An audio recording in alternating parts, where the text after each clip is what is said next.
Bonsoir, bienvenue au 6e Festival international du film indépendant de Bordeaux, le FIFIB. Et nous vous recevons ce soir sur le plateau deux invités, l'écrivain essayiste Pacôme Thielman et le cinéaste Bertrand Mandico. Alors, j'ai commencé par vous, Pacôme. Est-ce que vous pouvez me dire quelques mots sur votre présence ici? Je crois que vous êtes présent au FIFIB dans le cadre d'une J'ai carte été blanche. kidnappé.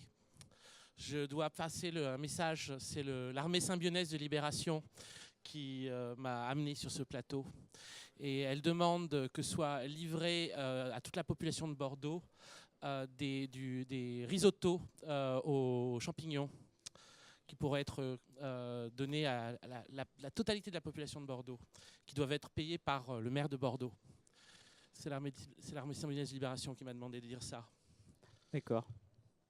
Et est-ce que vous pouvez nous dire quelques mots sur votre carte blanche de 4 films Oui, bien sûr. hérétiques? Alors, carrément. Donc, grâce à...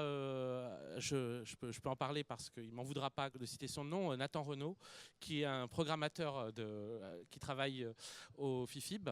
On m'a proposé d'avoir une sélection de films qui puisse être mis en relation avec le livre que j'ai sorti récemment, La Victoire des 100 rois, qui est un livre autour des gnostiques. Donc ces figures du début du christianisme qui n'ont pas voulu rentrer dans l'Église et donc qui ont été identifiées comme hérétiques. En vérité, la première des hérésies, c'est la simonie, et donc ça veut dire que le premier hérétique sur le nom duquel on a bâti ce concept, c'est Simon le magicien, c'est le premier gnostique. Donc du coup, le cycle Les hérétiques comprend 4 films qui sont en relation avec des thématiques liées aux gnostiques.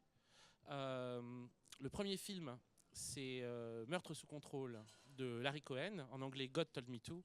Et c'est un film très important, à mon sens, des années 70, parce que dans ce film-là, Dieu est le méchant. Et il y a probablement d'autres films qui vont dans cette direction-là, mais celui-là vraiment le fait de façon très spécifique, fantastique, très étrange, très fou, passionnant à voir. Et quand on aime Cure de Kyoshi Kurosawa, on voit des rapprochements. Je sais qu'on a peu de temps, donc je vais peut-être me dépêcher pour les suivants. Mélancolia, vous l'avez tous vu, donc c'est pas la peine d'en parler. Gorge, cœur, ventre de Maud Alpi, en sa présence, film sublime. On a la chance d'avoir Maud avec nous aussi, et qui, lui, un film plus sur la question des abattoirs, et en fait parle de la domination des hommes sur les animaux, mais aussi ce que cette domination fait sur eux-mêmes. Et ça, c'est un thème très important par rapport à la question des gnostiques, par rapport à la question de la divinité. Qu'est-ce que c'est que d'avoir un Dieu Seigneur? Qu'est-ce que ça suppose aussi par rapport aux hommes, d'avoir des hommes qui prévalent sur d'autres hommes? À quel point c'est tordu cette histoire, à quel point c'est pervers. Le dernier film, c'est La cabane dans les bois. Et ce qui est pratique ce film, c'est que si jamais j'en parle, je le spoil. Parce que les relations avec les thèmes gnostiques ne seront visibles qu'au spectateur qui le regardera jusqu'au bout. Voilà. Merci beaucoup. Bertrand Mandico, vous présentez votre premier long métrage dans le cadre de la compétition internationale. Est-ce que vous pouvez nous parler un petit peu de la genèse de ce film et en quoi c'est le prolongement de votre travail, des courts-métrages et moyens-métrages que vous avez fait? C'est le prolongement de mes autres films parce qu'il vient s'inscrire dans la continuité de ce que j'ai pu faire avant, dans un geste spontané comme ça de réalisation et d'écriture. Alors Les Garçons Sauvages, c'est un récit d'aventure onirique, surréaliste, érotique, organique, dépravé. Voilà ce que je peux en dire. J'ai beaucoup moins de réparties que Pacôme, malheureusement. Arrête. Alors, j'aurais J'ai une justement... caméra braquée sur moi, j'ai plus de répartie. C'est le lendemain que j'ai des bonnes phrases. Mais c'est trop tard, oui.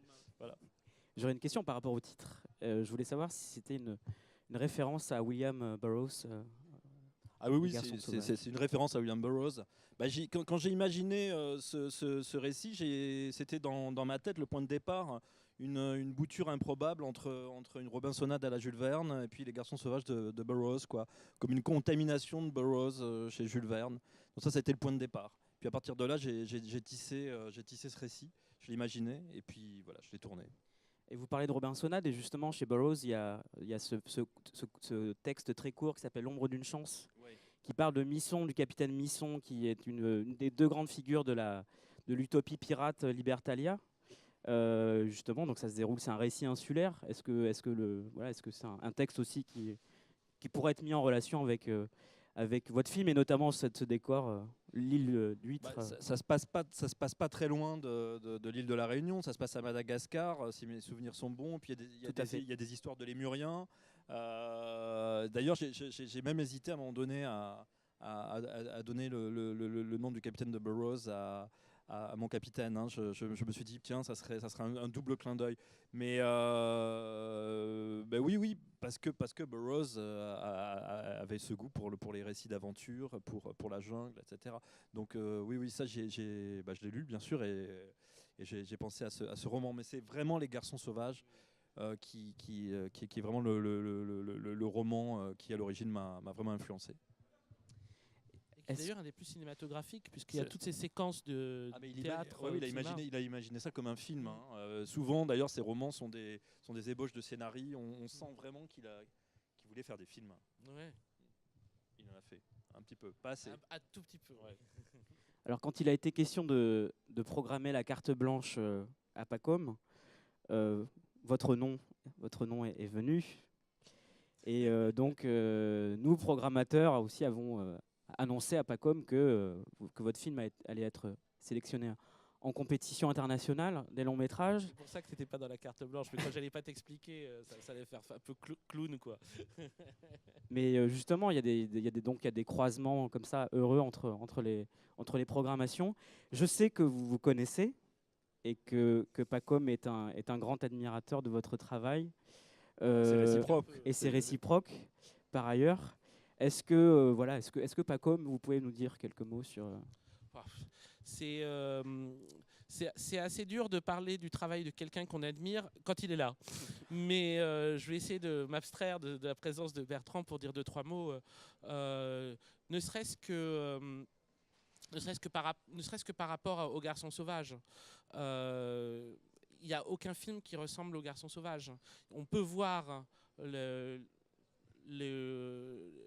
on va dire ce qui peut faire, à quoi ça peut faire écho, et dans le domaine de la littérature et dans le domaine du cinéma, mais il y a une originalité propre au style de Bertrand qui est qu'on rentre tout de suite immédiatement si on y est sensible, et ça se joue sur des choses qui sont extrêmement subtiles, en particulier des effets de métamorphose dans l'image, le fait que dans chaque image on ait tant de choses à regarder, et la façon dont elles circulent entre elles. C'est comme quand on aime un peintre ou qu'on aime un dessinateur, c'est d'abord on est sensible à la façon dont l'espace est organisé, et donc du coup on se situe nous par rapport à cet espace, et ce que ça fait vibrer en nous. Mais moi, je lui en ai parlé dès le début de ce que Les Garçons Sauvages faisaient vibrer en moi. Pour moi, j'avais l'impression de voir aussi le premier film sur Rimbaud. Alors Rimbaud n'est pas dans le film, mais Les Garçons Sauvages, c'est ces garçons qui sont à la fois hommes et femmes, ou qui sont des hommes... Putain, je suis en train de spoiler le film. Bon, non, je ne vais pas trop spoiler le film. Mais il y a quelque chose de l'ordre de ce que pourrait être... ce que pourrait véritablement être l'avenir de l'homme, hein, et pas comme le poète quand il déconne, mais une manière de pouvoir réapprivoiser la fonction guerrière de façon noble et de façon poétique. Et on a, comment dire, un imaginaire dans les films de Bertrand, là je parle que des Garçons Sauvages, mais dans l'ensemble de ses films, qui réussit aussi à reconnecter à la fois la dimension poétique, la dimension érotique, la dimension mystique, en dehors de tous les chemins balisés et tracés par ces dimensions-là depuis des siècles. C'est-à-dire que c'est une manière de pouvoir se les réapproprier de façon poétique, de façon personnelle. Et il n'y a pas moins cliché que l'imaginaire de Bertrand à ce niveau-là. Il nous amène à des endroits où on ne pensait pas qu'on irait. Et on est toujours d'accord parce que c'est toujours beau. Quand bien même ça déplace totalement ce qu'on attendrait d'un film, d'une vision, d'une fiction. Son cinéma est tout le temps en train de bouger aussi. Il y a une capacité à renouveler le type de narration, la narration qui est permanente, le travail sur le son. C'est encore assez difficile d'en parler sans spoiler. Ok, donc, de toute façon, je pense qu'on va s'arrêter là. Ça te va ? J'ai pas trop spoilé. Ah, bon, non, c'est pas bon. du tout. Bertrand Mandico, Pacom Thielman, merci beaucoup. Merci. Et on va peut-être lancer le sujet qui est consacré à Pacom.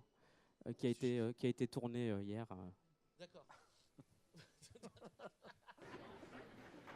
C'est difficile de dire ce qu'est le cinéma pour moi. Ce que je peux dire, c'est qu'est-ce que le cinéma a été quand j'étais enfant et comment certains films ont pu m'obséder. Et ce qui m'a obsédé d'abord, c'est de découvrir des choses qui étaient cachées quelque part, ou des monstres dans la maison, ou se retrouver dans un espace et cet espace soudain bifurque. Je suis un gros fan de Buffy, je suis un gros fan de Angel, de Dollhouse, de Firefly. Par contre, La cabane dans les bois, waouh! Le film a aussi une réaction contre les slashers. C'est-à-dire qu'il y avait plusieurs voies possibles pour le film d'horreur. Film d'horreur type Evil Dead ou Meurtre à la tronçonneuse, tout ça, où c'est toujours la même chose, c'est un groupe d'adolescents qui partent dans une maison dans les bois et qui se disent qu'ils vont passer des vacances super cool. Et le spectateur est là, il dit « Oh non !» Et là, on rentre dans autre chose. On rentre dans le spectateur qui en fait connaît des codes, et son plaisir dans ces codes-là, c'est pas de voir se dérouler une espèce de système sacrificiel, mais c'est de réfléchir sur qu'est-ce que c'est que de sacrifier des personnages. J'ai appris le cinéma, j'ai été dans une école de cinéma, c'est la formation que j'ai eue, une formation de monteur, donc d'avoir une formation liée au cinéma et de faire des livres, ça donne forcément des livres un peu différents dans leur forme. C'est-à-dire que je les pense, depuis le premier essai que j'ai écrit, le premier essai était un livre qui s'appelait Poppermost, qui était sur le mythe de la mort de Paul McCartney. Eh bien, je pensais les premiers paragraphes des chapitres, pour moi, c'était comme les pré-génériques des X-Files, c'est-à-dire qu'il fallait être le plus loin de l'action du livre possible et que les personnages principaux reviennent qu'au deuxième paragraphe ou au troisième paragraphe. Mais je pensais la logique du livre comme ça, qui n'est pas une logique forcément naturelle pour un essai, mais je me disais, j'aimerais tellement qu'un essai soit comme ça. J'ouvre un nouveau chapitre et je me dis, mais pourquoi il me parle de ça? On n'était pas là-dessus. Et puis après, ah, d'accord. Puis on voit les personnages qui arrivent comme ça. Tac, tac, tac. Donc Paco, vous avez dit de très belles choses sur le cinéma de Bertrand Mandico. Bertrand Mandico, parlez-nous un petit peu de votre rapport au travail de Pacôme. Depuis quand vous le connaissez, quel est le premier livre de Pacôme que vous ayez lu? C'était les Chevaliers. Je dis même pas le titre en entier. Il y a eu Pop Yoga aussi, Cinéma Hermetica. Bon, enfin, mais ça je te connaissais déjà après. Mais moi, ce que je trouve, c'est pareil, hein, parler comme ça sur le divan à tes côtés. Mais c'est ce côté transversal, quoi, pour pouvoir comme ça parler du monde, avoir une vision extrêmement moderne, des élévations extraordinaires, une culture d'une densité extraordinaire, et puis des référents. C'est-à-dire que Pacôme retourne comme, c'est-à-dire c'est pas comme un chemin de croix. J'aime pas faire le parallèle avec mais c'est voilà, il y a Lynch, il y a les Beatles, il y a Zappa. C'est-à-dire que tu retournes toujours à ces îles comme ça. Tu vas naviguer, faire peut-être des croisières de plus en plus amples, mais tu vas revenir à tes îles, à tes îlots, et toujours tisser des liens avec eux. Ça, c'est vraiment, enfin, j'ai l'impression que c'est complètement unique, quoi, cette façon de voir, de raconter le monde, et retourner toujours à tes amours fidèlement. Voilà, c'est ce que je peux dire. Et par rapport à votre travail de cinéaste, est-ce que vous verriez des points communs dans des préoccupations, des obsessions, des thèmes? Enfin, est-ce qu'il y aurait quel serait les points communs que vous trouveriez entre ce que vous filmez et ce que Pacôme écrit? Alors, je sais. Question difficile. Les points communs, c'est qu'on a une barbe et beaucoup de cheveux tous les deux. On aime bien les foulards. Non, mais on aime bien se rencontrer régulièrement, une fois par mois, pour refaire le monde le soir. Non, mais c'est avec notre ami Stéphane Duménildo. Voilà. Oui, ça c'est absent malheureusement. Mais non, je crois que c'est des références. on a été marqué par des œuvres, par des artistes qui nous hantent, qui continuent à nous parler. Comme la bande dessinée aussi. Et la bande dessinée. Ouais, le rapport à la bande dessinée aussi qui est très très fort. Donc voilà, c'est ça. Et alors à partir de là, effectivement, on a construit, tissé nos univers et qui ont beaucoup de connexions par rapport à ces références. Bien, ben, merci beaucoup pour. J'ai fait trop court. Hein. Non, c'était très bien. Merci beaucoup. Et puis, merci beaucoup. Voilà, on espère vous revoir sur les prochaines éditions. Avec joie. Voilà. Il faut nous inviter ensemble. Hein, voilà, ça, on adore. Oui. Hein. Et à la limite, on peut switcher. Je peux faire la carte blanche à Bertrand Mandico l'année prochaine. Tout à fait. Mais merci beaucoup. C'est la fin de cette conversation. Merci. Merci. Bonsoir.